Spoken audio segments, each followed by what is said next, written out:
Welcome to episode 5. We move from the glorious potential of the high mountain back into the psychological shadows of the valley. In Isaiah chapter 2, verses 6 through 22, the prophet exposes why the human ego resists the light and builds idols out of wealth, technology, and military power. He also reveals why the day of the Lord is not merely a dramatic event, but a moral and spiritual reset, an unveiling that humbles everything out of alignment. Before we begin, a clear disclaimer. This presentation is a metaphysical and psychological inquiry that uses certain concepts associated with the Seth Speaks material by Jane Roberts as a conceptual lens. It is not a replacement for scripture, doctrine, or personal faith.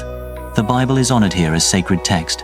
Our purpose is educational and philosophical, to examine how prophetic experience may operate through awareness, symbolism, moral perception, and the structure of human meaning. Isaiah begins with a painful observation. The people have forsaken their own center. He describes them as filled with foreign customs, fascinated by soothsaying, and pleased with imported ways of thinking. The point is not simple cultural curiosity. The prophet is describing spiritual displacement.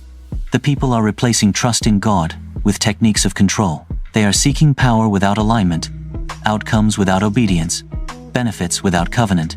In theological terms, this is idolatry in its early stage. The heart turns away from God and begins to treat knowledge, prediction, and manipulation as substitutes for faith. In psychological terms, it is the anxiety response of the ego. When the inner life loses trust, it looks for shortcuts. When conscience becomes quiet, the mind becomes loud.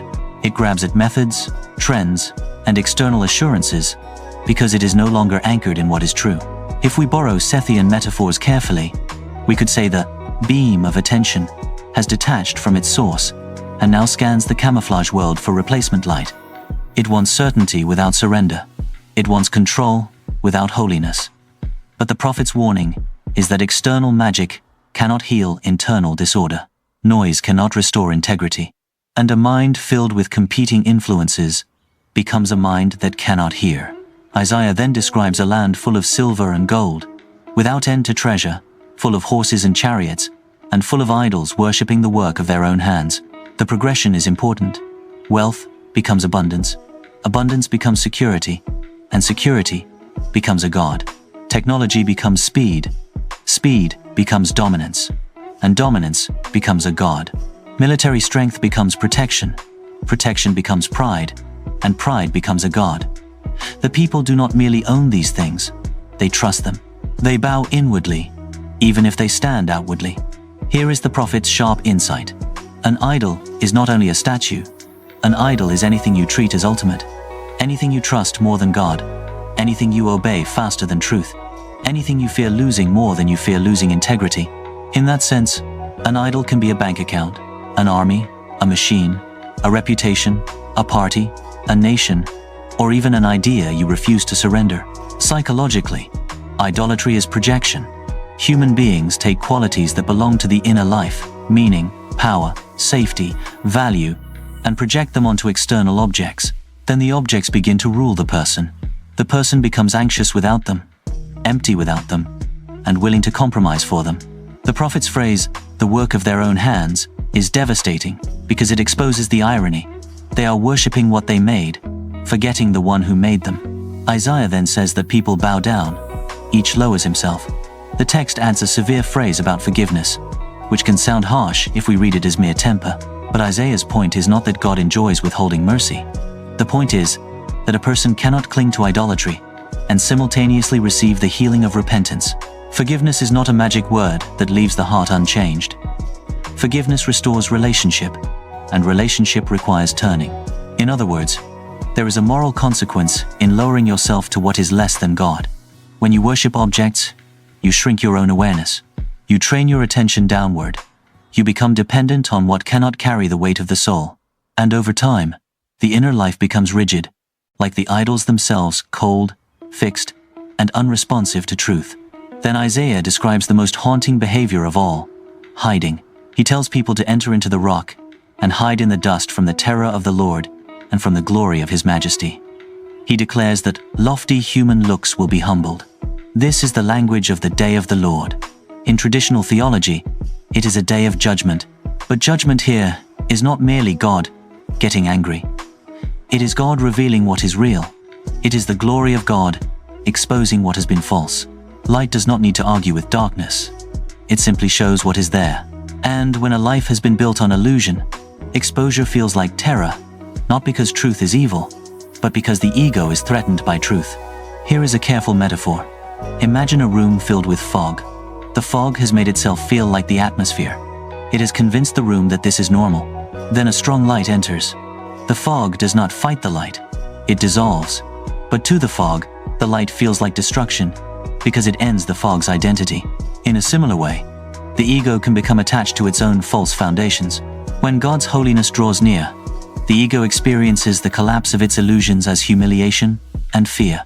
That is why the prophet describes people running into caves. They would rather hide than be changed. Isaiah then lists the high things that will be brought low.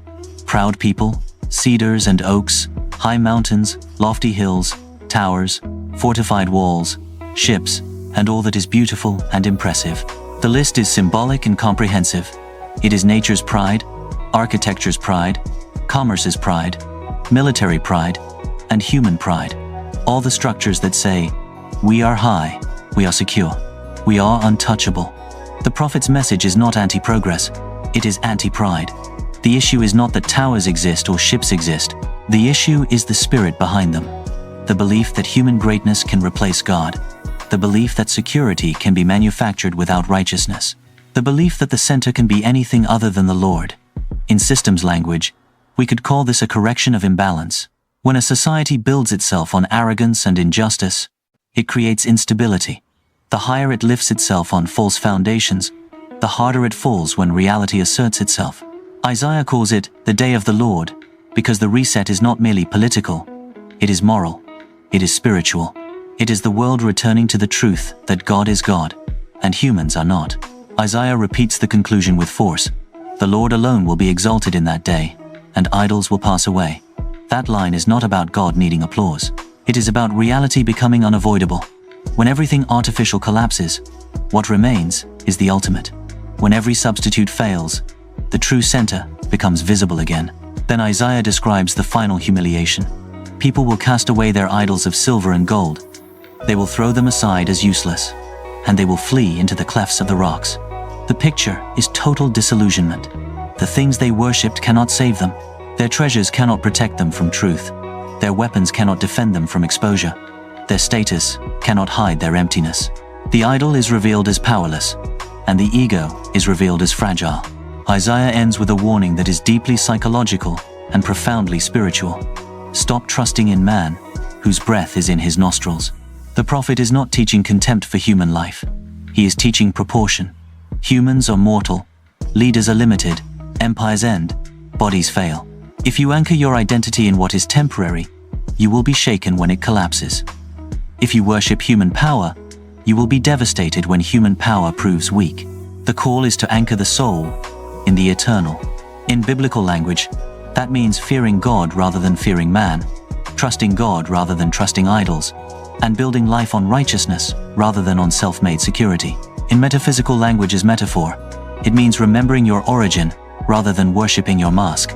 So what have we learned in Isaiah 2, verses 6 through 22?